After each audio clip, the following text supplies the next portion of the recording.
15 John Deere machines, worth over $3 million, sat lined up on a dusty Kansas dealership lot at sunrise, washed, tagged, and waiting to be traded, while the man who owned them stood silently across the gravel road, watching a fleet of brand-new red tractors being unloaded in their place.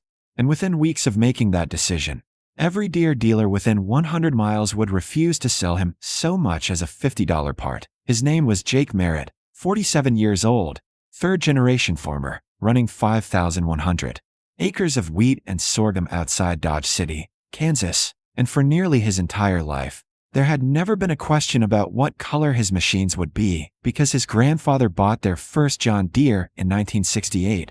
His father expanded the operation with nothing but Deere equipment through the 80s and 90s, and Jake himself had spent the last 20 years doubling acreage and modernizing the farm with the latest green machines, S-Series combines, 8R tractors, precision planting systems, all financed, serviced, and maintained through the same dealership his family had trusted for decades, a relationship that by 2023 was worth well over $9 million in equipment purchases alone. And for most of that time, it worked exactly the way it was supposed to: reliable machines, predictable service, familiar faces behind the counter. But things started changing slowly around 2021, not with the equipment itself, but with everything surrounding it. The cost of parts began creeping up first, small increases that didn't seem like much individually, but added up over a season. Then came the service delays. What used to be a 2-day turnaround became a week, then 2 weeks during peak seasons, and then came the software, the one thing Jake couldn't work around, couldn't fix, couldn't bypass, because the newer machines he'd invested in were no longer just mechanical systems. They were locked behind diagnostic codes and proprietary tools that only certified dealerships could access, meaning that even something as minor as a sensor fault could shut down a $600,000 combine until a dealer technician showed up with a laptop. And that shift changed the balance of power completely, because now Jake didn't just rely on Deere for equipment, he depended on them to keep it running at all. And at first he tolerated it, like most farmers did, because switching brands wasn't just a purchase decision, it was a generational break, something you didn't do lightly, something you didn't do at all, unless you absolutely had to. But the pressure kept building, season after season, invoice after invoice, until the margins started tightening in ways that had nothing to do with crop prices or weather and everything to do with service costs and downtime. And the breaking point came in July of 2022 during wheat harvest, the most critical window of the year, when timing isn't just important, it's everything, because a delay of even a few days can mean the difference between profit and loss. And on the second day of harvest, one of Jake's primary combines threw a diagnostic fault code tied to a yield sensor. Not a catastrophic failure, not even a mechanical issue, just a digital lock that prevented the system from operating normally, something Jake had dealt with before on older machines, something he would have fixed himself in under an hour. But this time the machine wouldn't reset without dealer authorization. So he made the call, expecting the usual quick turnaround, but instead he got put on hold, transferred twice, and finally told the earliest available technician slot was in 12 days. 12 days in the middle of harvest. And when he pushed back, explained the urgency, the acres still standing, the weather forecast closing in, the answer didn't change. Everyone's busy, we'll get to you when we can. He asked about a loaner, none available. Asked if he could bring the machine in himself. They were booked solid. Asked if he could at least get access to the diagnostic tool to clear the code. Was told that wasn't an option, and when he hung up the phone, standing in the middle of a half-cut field with a combine that wouldn't run because of a software restriction, something shifted in a way it hadn't before, because this wasn't about inconvenience anymore. This was about control, and for the next 10 days, that machine sat idle, while Jake scrambled to cover the workload with older equipment, burning more fuel, working longer hours, watching a portion of his crop quality slip as delays piled up. And when the technician finally arrived, plugged in his laptop, and cleared the fault in under 20 minutes, handing Jake an invoice for nearly $900, something that used to cost nothing, something that used to be handled on the spot. Jake didn't argue, didn't complain, he just paid it and went back to work. But the decision had already started forming, quietly at first, not even fully conscious. Just a question that kept coming back every time another bill came in or another delay was quoted.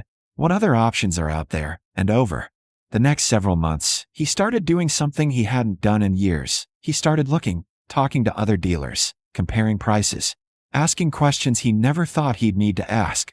And what he found wasn't that other brands were dramatically better. They weren't, but they were competitive, close enough in performance, cheaper in upfront cost, and most importantly, more flexible in service, fewer restrictions, faster response times, fewer barriers between the farmer and the machine. And that was enough to make the idea real. And by early 2023, after another winter of rising maintenance costs and tighter scheduling windows, Jake sat down at his kitchen table with a stack of numbers, trade-in values, financing terms, projected operating costs, and made a decision that would have been unthinkable just a few years earlier. He wasn't going to replace one machine or test a different brand on a small scale. He was going to switch everything, all at once, 15 machines. Tractors, combines, support equipment, his entire operation. And when he called his Deere dealer to set up the trade-in evaluation, the tone on the other end of the line changed immediately. Surprise first, then disbelief, then urgency. Offers started coming in before the inspection was even scheduled. Discounted service packages, priority scheduling, loyalty incentives. But Jake had already moved past that point, because for him, it wasn't about getting a better deal within the same system anymore. It was about leaving the system entirely. And on a cool April morning in 2023, as those 15 green machines sat lined up waiting to be hauled away, Jake stood there watching them, not with regret, but with a kind of quiet finality, because he knew this wasn't just a transaction. It was the end of something that had defined his farm for 3 generations, and the beginning of something he didn't fully trust yet, but was willing to try, because the risk of staying had become greater than the risk of leaving. The first sign that something had changed didn't come with an argument or a warning. It came with a pause on the other end of a phone line, the kind of pause that's just long enough to feel wrong. And by the time Jake Merritt hung up, standing in the cab of his new Massey Ferguson tractor in the middle of a half-planted field, he already knew this wasn't a coincidence. This was a response. It was May 2023, 3 weeks in a planting season, and Jake's transition to his new equipment had gone smoother than even he expected. 12 red machines running across 5,100 acres with no major issues, no delays, no waiting on technicians, just work getting done on schedule, which in farming is the only metric that really matters. And for the first time in years, Jake felt like he was back in control of his operation instead of waiting on someone else's timeline. But he hadn't replaced everything. Not yet. He'd kept a few pieces from his old setup, a high-capacity planter, a grain cart, and a tillage implement, all still green, all still dependent on Deere parts and support, which at the time didn't seem like a problem because parts are parts, business is business, and no one refuses to sell a customer something as basic as a hydraulic fitting, until they do. And that morning when a pressure line burst on the planter halfway through a 300-acre field, Jake didn't think twice. He shut the system down, grabbed the part number, and called the dealership he'd been dealing with for over 2 decades, the same parts counter, the same number he had saved in his phone under Deere. And when the guy answered, Jake explained what he needed, gave the part number, waited for the usual keyboard clicks in confirmation. But instead there was silence, then a slow response. "We don't have that available right now." Which didn't make sense because it was a standard part, something every dealership stocked in multiples during planting season. So Jake said that was fine, just order it. Overnight if possible, he'd pay the difference. But the answer came back even slower this time. "We can't place that order for you." And that's when Jake stopped pacing and stood still, because this wasn't about inventory anymore. "What do you mean you can't?" he asked, and the guy hesitated again before saying, "You'll need to talk to management," which was the kind of answer that told you everything without actually saying it. So Jake hung up and drove straight into town, walked through the same front door he'd walked through hundreds of times before, nodded at the receptionist, and went straight to the parts counter where the same man he'd just spoken to was now avoiding eye contact. And Jake didn't raise his voice, didn't make a scene. He just asked for the part again, in person, giving them every opportunity to correct whatever misunderstanding this was. But instead the parts manager stepped in, a man Jake had known for nearly 15 years, and said quietly, "We can't sell that to you right now." And when Jake asked why, the answer came out even quieter. "We've been given instructions." No explanation, no policy, just instructions. And for a moment neither of them said anything because they both understood what that meant. This wasn't a supply issue. This wasn't a mistake. This was deliberate. And Jake felt something shift again, the same way it had during harvest. That realization that the rules had changed without anyone saying it out loud. So he left, got back in his truck, and drove 40 miles to the next closest dealership, smaller operation, different ownership, thinking maybe this was isolated. Maybe it was just one manager making a bad call. But when he walked in and asked for the same part, the response was nearly identical, polite, uncomfortable, but firm. We can't fulfill that order at this time. And by the third dealership, the explanation changed but the outcome didn't. Backordered, 6 weeks out. Even though Jake could see the exact same part, hanging on the wall, behind a counter. And that's when it became undeniable. This wasn't one dealership. This was coordinated. And whether it was coming from corporate or spreading informally between dealers didn't really matter.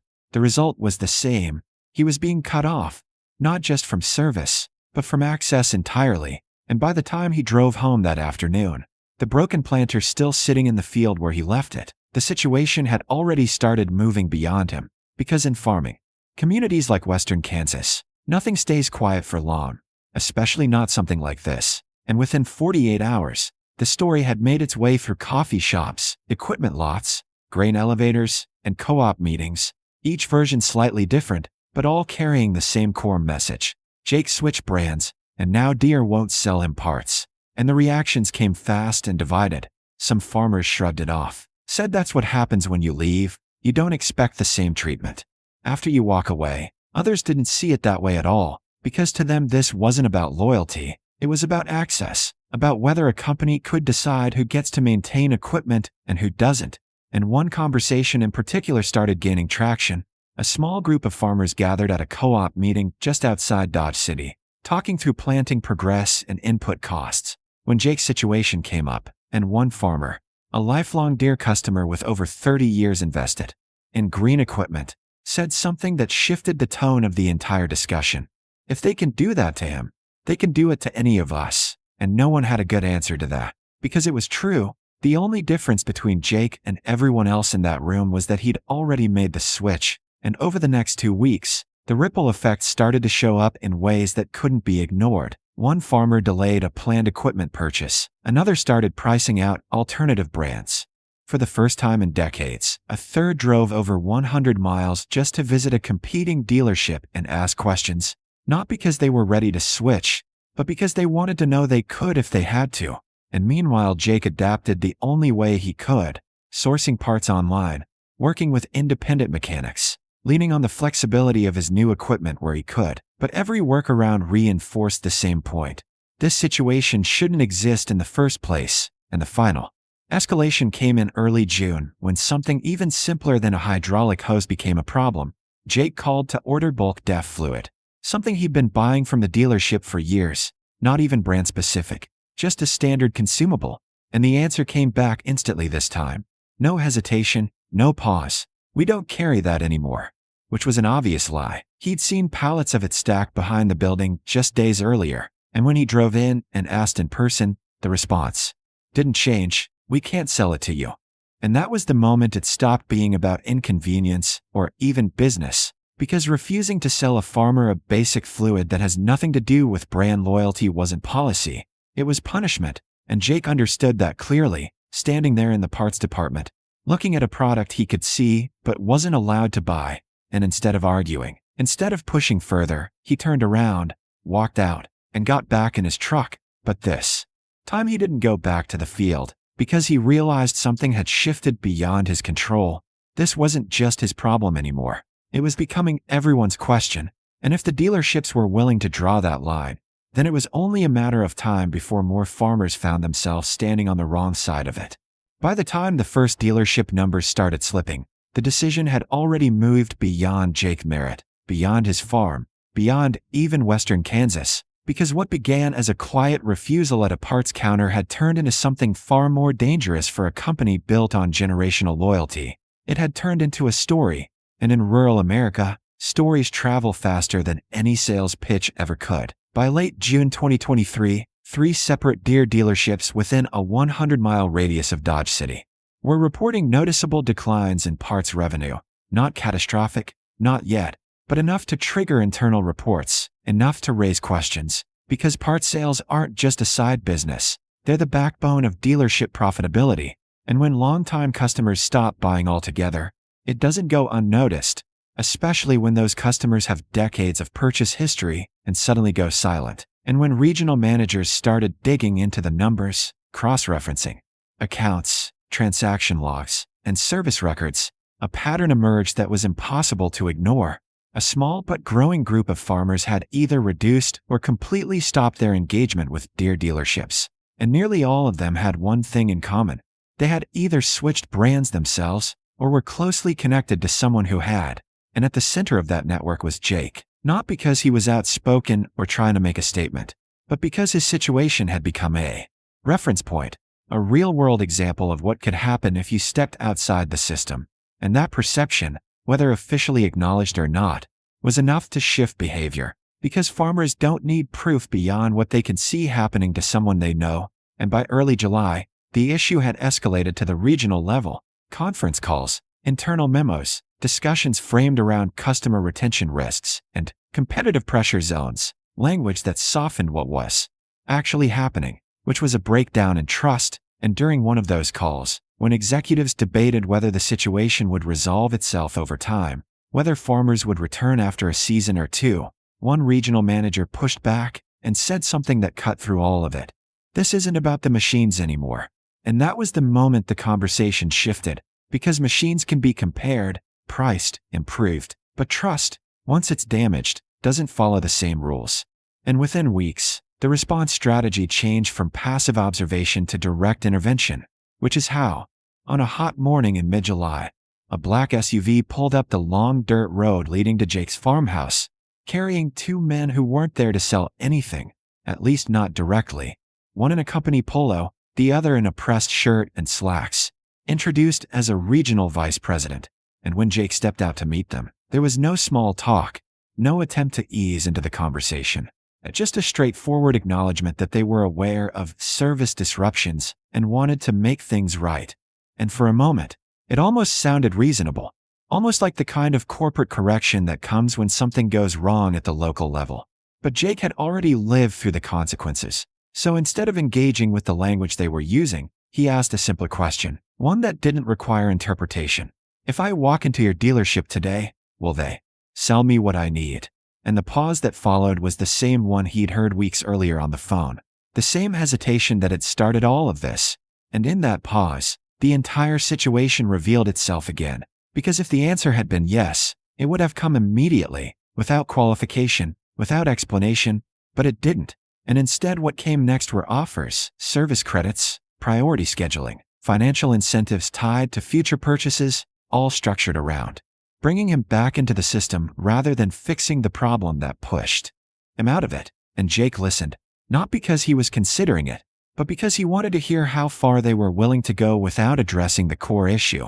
And when they finished, he gave them an answer that was as direct as the question he'd asked. He wasn't coming back, not for discounts, not for credits, not for promises that should have been standard to begin with, because by that point the decision had already been validated by his operation. His new equipment was running, his costs were stable, his timelines were his own again, and more importantly, he no longer had to wonder whether access to basic parts would be used as leverage against him. And when the two men left, driving back down the same road they came in on, the outcome of that conversation didn't stay contained to that farm, because word of their visit spread the same way everything else had, quickly, informally, through conversations that didn't need to be documented to have impact. And in the weeks that followed, the ripple effect accelerated, not dramatically, not in a way that would make headlines overnight, but steadily, consistently, enough to shift the trajectory of the market in that region. More inquiries at competing dealerships, more farmers testing alternatives, more hesitation before committing to long-term purchases. And by the end of the summer, the measurable impact was clear. Deere's regional sales were down. Parts revenue had taken a sustained hit, and at least one dealership in the area had begun cutting costs, reducing staff, trying to stabilize a business model that relied heavily on customer retention. While just across the state line, competing dealers were expanding inventory, hiring additional technicians, preparing for increased demand that they hadn't created but were now benefiting from. And through all of it, Jake kept working, planting, maintaining, harvesting, not as a spokesperson or a symbol, but as a farmer doing what he'd always done, except now, with a different perspective, one shaped not by brand loyalty, but by experience. And by the time fall harvest rolled around, the outcome of his decision was no longer uncertain. His operation had completed a full cycle without the delays and restrictions that had defined the previous years. His maintenance costs were lower, his downtime reduced, and the risks he'd worried about when making the switch had largely failed to materialize. But the broader impact extended beyond his own numbers. Because what had changed wasn't just what he was running. It was how other farmers were thinking, the assumptions they'd operated under for decades, that switching wasn't worth the risk, that loyalty would always be reciprocated, that access would never be restricted. Those assumptions had been tested, and in some cases, broken. And once that happens, it doesn't revert easily, because even farmers who stayed with Deere, who never considered switching, now had a new variable in their decision, making not just performance or price, but leverage, control, and the question of what happens if they ever decide to leave. And that question, more than any single sale or lost account, was what carried the longest impact, because it didn't require action to matter, it only required awareness. And as Jake stood at the edge of one of his fields late in the season, watching his equipment finish another pass under a clear Kansas sky, the color of the machines mattered less than it ever had. Because what he'd gained wasn't just a different brand, it was independence from a system that had quietly shifted against him. And once he saw that clearly, there was no going back.